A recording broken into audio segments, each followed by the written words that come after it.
My heart in pieces casted by your hand. Nothing in my mind, just filled with sand. Walking through this desert, trying to find your hand. Okay, Now you can go. we're switching it up today. Hello, everyone. This is your Vice President and President.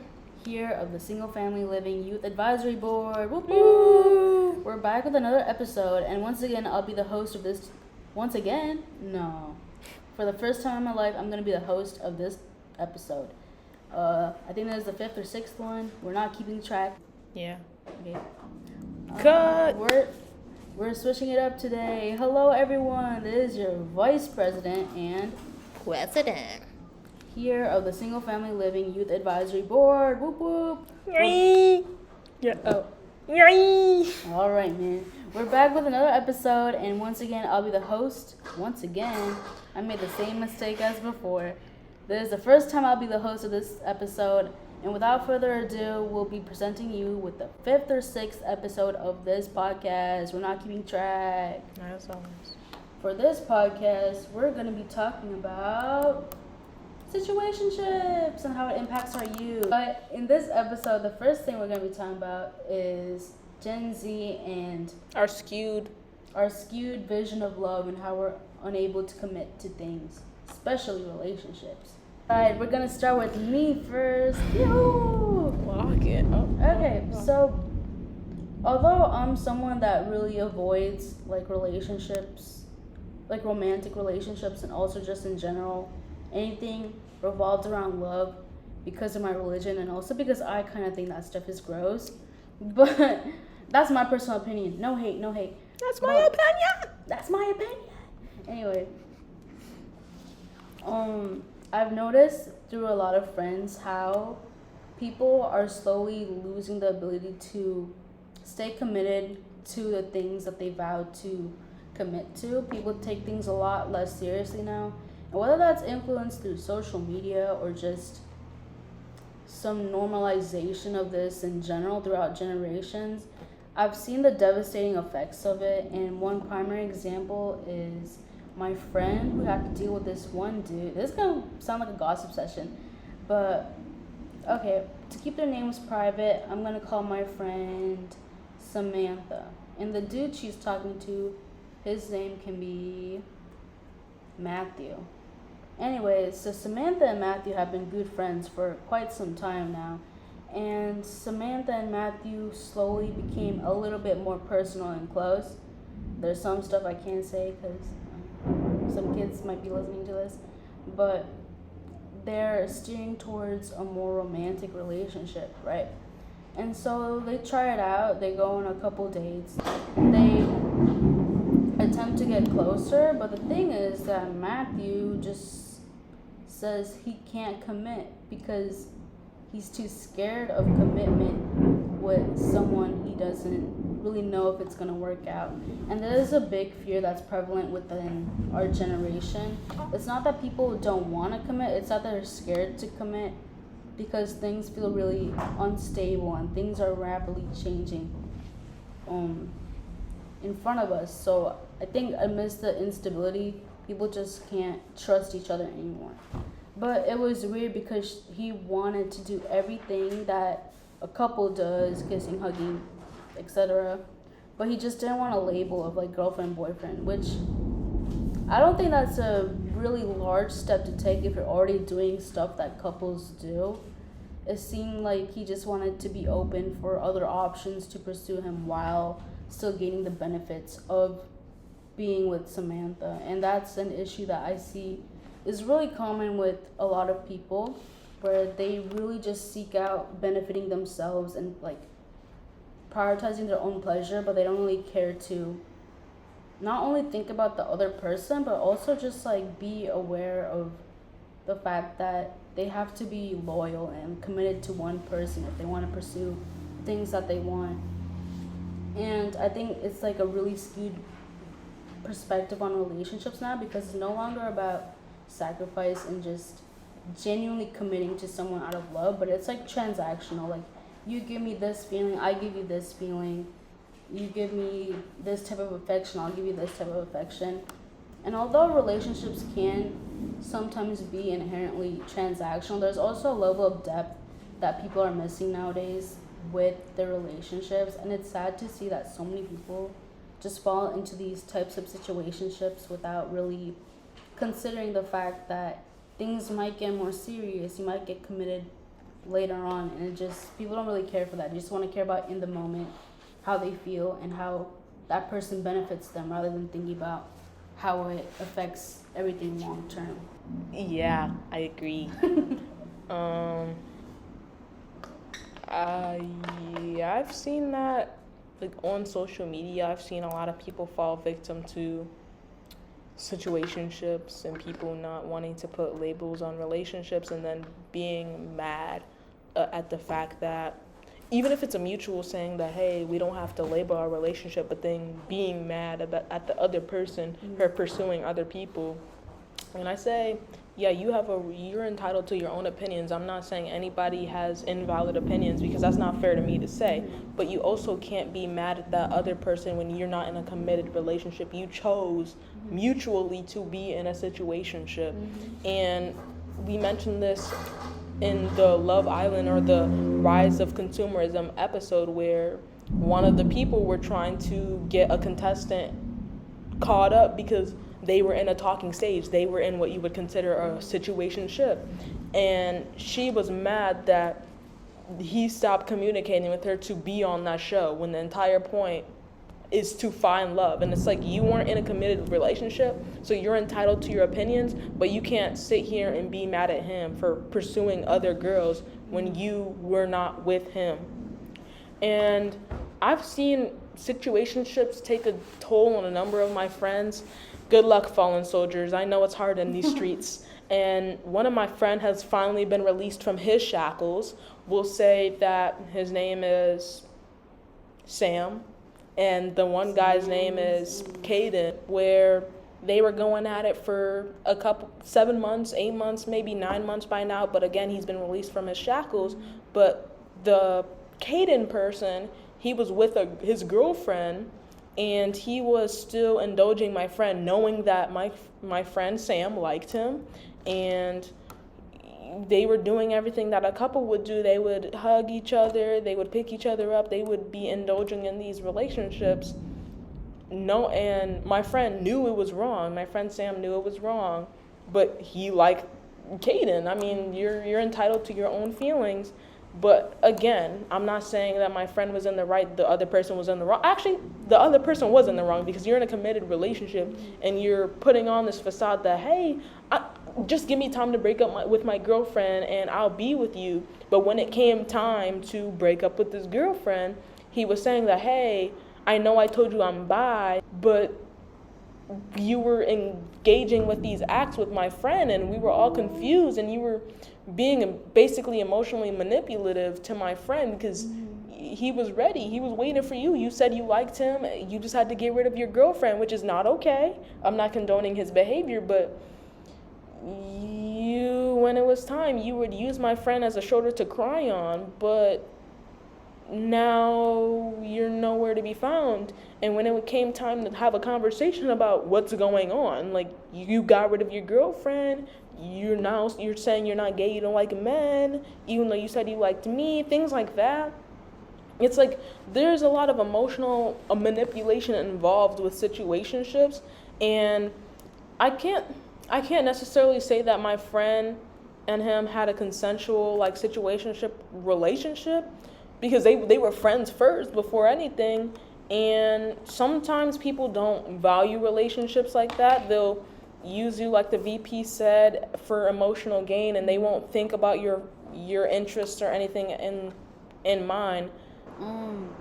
Also, like, on an unrelated note, I see the same thing happen where people, like, lead someone else on only to, like, not follow through with, like, in my community as well, because I'm a Muslim, right? And for us, we don't date. We have a different type of dating, which is called, like, Islamic dating, where we try to avoid all this, like, commitment issue ordeal where people are really invested in their situationship or their relationship. but they're just like sucking the soul out of you and like being able to see you like vulnerable and like in your like, most vulnerable state and just like get all the benefits and like reap all the benefits off of you, but like they don't even follow through in the end and just like break your heart. So Islamic kind of has like a precaution for that, which is like Islamic dating, where we just there's like a big intent for marriage and nothing else. Like you're not gonna like be going in with like rose tinted glasses where you're just like kind of blinded and you can't get out of the relationship because you're so invested with the sunk cost fallacy thing. I'm trying to explain how it works. It basically works how you get to know each other, but like solely with the purpose of marriage. It's like no touching, no flirting, no nothing. You're just getting to know each other to see if you're like compatible or not for marriage, if you can like work through it. And realistically, like no one really knows how compatible they are until they're actually living together and like actually seeing who they really are with each other. But I guess it's just like a method of really seeing things as what they realistically are and seeing if you can live together without any of that lovey-dovey stuff, like kind of, I guess, affecting you or making you like more inclined to stay with a person that might not be good for you. But the issue is that like a lot of Muslim men and women both date and then they decide to like switch up after because families don't support like the normal Western type dating like at all. And but they'll feed the person, whoever they're dating, like lies, like, oh, we're gonna work out, we're gonna be okay, I'm gonna tell my parents about you, and it gives them hope that things are gonna be okay. They're gonna either be married or they're gonna be able to have a successful relationship, only to switch up later and be like, hey, sorry, my parents just got me arranged marriage, we can't work out, bye. I know I saw you in like your most vulnerable state, but it's not gonna work out, bye, I just used you for my own benefit. Yeah, a lot of the kids at our school that are Muslim, they partake in a westernized version, but they date outside of their culture / religion, and then they don't put labels on it for it to be seen as a sin, but it's like gango. Yeah. That's not how that works. And they'll have two clashing religions / cultures, and then but they'll still be acting like a couple.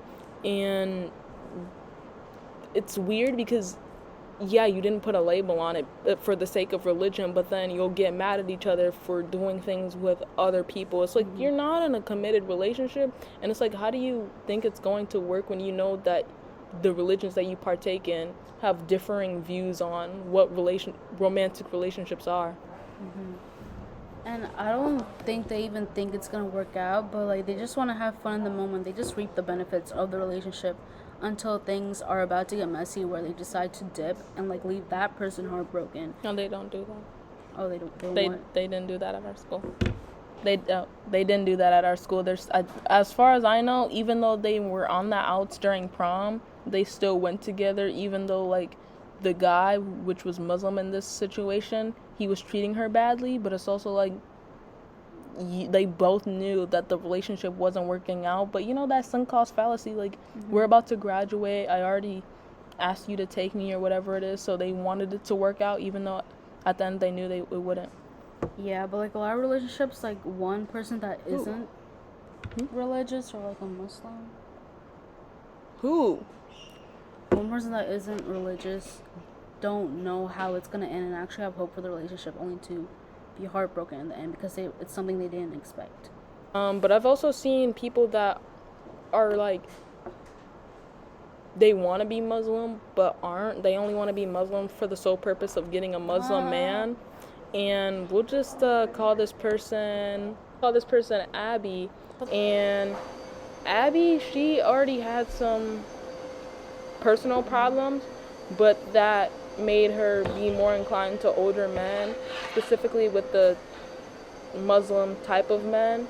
So she was dating this Muslim person that was an adult and she was a minor, and he would feed her these lies saying, we'll be together, we'll get married, we'll do this, that, and the third, like, don't you worry, even though I'm going to Yemen, like, I'm gonna come back and marry you, and she would be, as a kid, I get it, but also at the same time, come on. Be smarter. But It's again, not that hard to research into a religion. but it's like, it's not right. like she would indulge in this behavior because she genuinely thought that they were gonna be endgame, and it's like, Even though they weren't. again, you're a minor, and this man was 21 at the time, so this is already a But bad how old was relationship. she when they were in a relationship? And when I say a minor, she was like 15 or 16. Yikes. And maybe turning 17 when they That broke man's a up, but they pedophile. also did adulterous acts. That man needs to be in jail, bro. Yeah, but it was a Put whole him thing. behind bars. It was a whole thing where she wanted to change who she was just to fit in with someone that was of a different religion, which she wasn't that in tune with her own religion in the first place, and she would do things for the purpose of trying to fit in, which was already problematic. But again, this is all about situationships, where they were in a committed relationship, which is, again, a sin because he was Muslim. And and but they were in a committed relationship, and they would do all of these things like a couple. And I don't think he was dating for marriage. He was just dating to hit and have fun. And why would he choose her to hit? Anyway. And it was a whole thing. But once they broke up, because they just did, he went ghost. So after that, she became very destructive, and she took it personally. Like, I thought we were gonna get married. I thought this, that, and the third. And it's like, it's that rose-tinted glasses. That was the entire point of Muslim individuals creating a different type of dating culture so it can be prevented. And just seeing that from a friend perspective, even though we're no longer friends for multiple reasons, but even though we're no longer friends, like, I had nothing to say, because it's just like, I don't agree with the relationship that you have, and that's very destructive and illegal. But it was just heartbreaking to see that, like, she genuinely thought that they were going to get married after he came back from Yemen. And it's like, I don't know, but I know, who lied to you, bro? But I know her, his family worked where they, like, met at the Coney Island where they met, and I'm pretty sure they snitched when he went back. So I think that's because after that they broke up. So I don't know what went down, like the specifics, but he got caught up, and they broke up. So yeah. Situationships are really bad, guys. Don't fall for that propaganda. It's fine to have a preference, but it's like a specific time that's made to, like, make you doomed. Like, come on. It's like, what do you need a 35-year-old that doesn't speak English for? You're just doing weird. That's a fetish, bro. That's actual fetish. Yeah, I think she has a fetish, because the person I was talking about previously, they had, like, specific qualifications, and, like, most of it was them being older, or, like, Arabic or Yemeni. I think that's how you call the people from there, but the people from Yemen. And it's like, ma'am, it's good that you have a type, but when you're a minor, and specifically only looking for older men, because one of the reasons why I stopped talking to her is because she wanted me to help her approach a 35-year-old that doesn't even speak a lick of English. And it's like, what do you have in common with a 35-year-old? It's a fetish. Exactly. It's like, that's a fetish at that point. It's not that hard. But yeah, also in part 2, we wanted to talk about, like, how some people view love, and we're not to say we're love doctors or love experts, but it's just to say from a Muslim, or just a standpoint from people that have standards and know what we're looking for. And, like, I've talked to some men out there, not to say I wanted to date them, but I have friends, and I'm just the outsider perspective, and they're asking for advice, and I'm like, when I give you the advice, or when I ask you follow-up questions so I can help you adequately, even though I have no experience, that's okay. and they answer, it's just like, what are you talking about? So for a preview of that, I was talking to this one friend, and he was talking about how he doesn't believe that he should like be close to like the girl that he likes before getting in a relationship with them, or he'll just go up to people and be like, oh, I like you, can I have your Instagram? Which is, there's nothing wrong with that, but You're basing it off looks, yeah, not personality, yeah. or compatibility. The VP was saying like you're basing it off looks and not compatibility or like personality, and I also think that like It's okay when to my prioritize physical attraction, but also you need to take into account how they act. yeah. But also I was gonna say like when my friend did this, one, he was on vacation. It's like you doing a long distance relationship, like what? Because the plan is for him to come to America, and two, like you didn't even ask for her age. It's like you just saw that there was a group of schoolgirls and you just assumed that they looked old enough to be adults when they clearly weren't. One of them was a 15-year-old turning 16, and it's like, Ew, it's kinda that was gross just for like that. off-putting for me. And it's like, yeah, he has a specific preference, and again, there's nothing Little wrong with girls. that. But once you make a preference a sort of fetish, or like, I was asking him questions and he was like, oh yeah, I don't like a certain type of people for colonization purposes. And it's like, so what do you like them? And then when my friend talked to him, like he would give the same type of like responses to as if he liked someone. So it's like, how is like, even now when he posted his college portfolio, he said he was purposely like looking for a girlfriend, but then he did all these things where regardless if you liked him or not, he would it's like he will, like, you're doing it for the attention and not because you want to genuinely be attracted to somebody. And when I asked for his type, he was just like, oh, that's too embarrassing. And it's like, if you're looking for a girlfriend and you literally posted that publicly on your own portfolio, and then when someone's asking you for one, if they just because on the off chance they wanted to be with you, or because they have people that would be interested in you, and you're like, oh, that's embarrassing, or oh, well, da-da-da-da-da, I'm not going to tell you, but I will tell you that I'm trying to get with these people while I'm on vacation. It's like, that's very off-putting. Like, what are we talking about? So it's like, yeah, what are we talking about?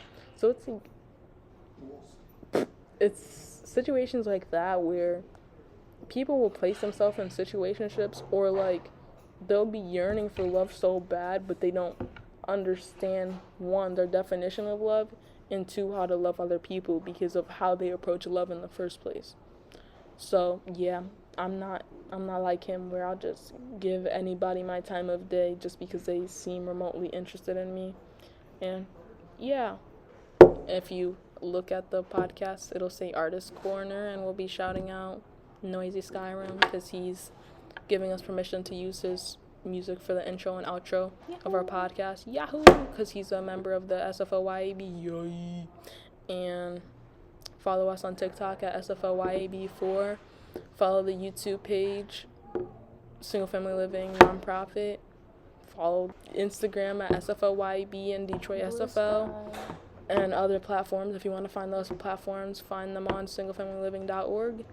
Also, if you're trying to find our podcast, 9 times out of 10, you can find it at Crisis Era with a question mark at the end on Spotify, Apple Podcasts, Audible, Apple Music, and other platforms coming soon.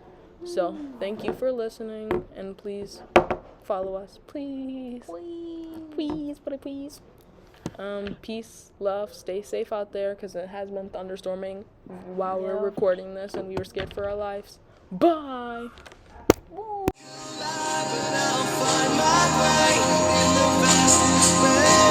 seize the day.